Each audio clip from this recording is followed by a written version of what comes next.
В Якутии направлено в суд уголовное дело по фактам мошеннических действий, совершенных организованной преступной группой.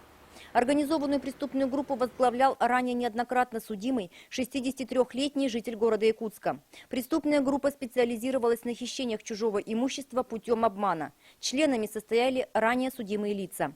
При этом организатор обеспечивал свою конспирацию и контролировал процесс со стороны. Схемой совершения преступления они установили, что будут именно совершать хищение путем сдачи в аренду посуточно арендованных квартир. И объектами хищений явились именно те квартиры, которые у нас через сайты интернет сдавались в аренду.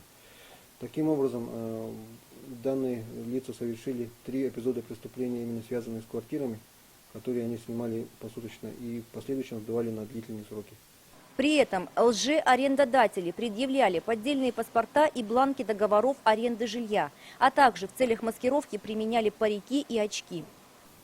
При очередной попытке оформления фиктивной квартирной сделки члены организованной группы были задержаны сотрудниками полиции. Оставшийся на свободе организатор группы привлек к преступной деятельности еще одного ранее судимого мужчину. На этот раз предстояло мошенничество с покупкой крупной партии мяса.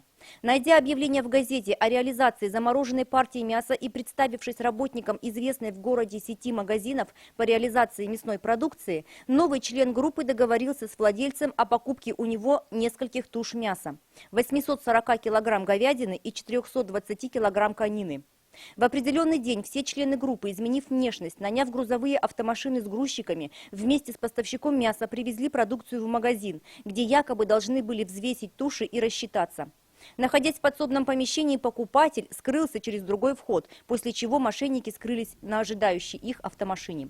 Похищенную мясную продукцию они реализовали по собственному усмотрению. Ущерб, нанесенный индивидуальному предпринимателю, составил около 320 тысяч рублей. Благодаря оперативно-розыскным мероприятиям сотрудников межмуниципального управления МОИ Якутска данное лицо было установлено и в последующем были собраны достаточно доказательства для направления дела в суд. В итоге в ноябре месяце этого года суд состоялся в отношении данных граждан, и все члены организованной преступной группы были осуждены к реальным срокам наказания. По статье 159, часть 4, это мошенничество, совершенное организованной группой. Сюжет подготовлен пресс-службой МВД по Республике Саха-Якутия.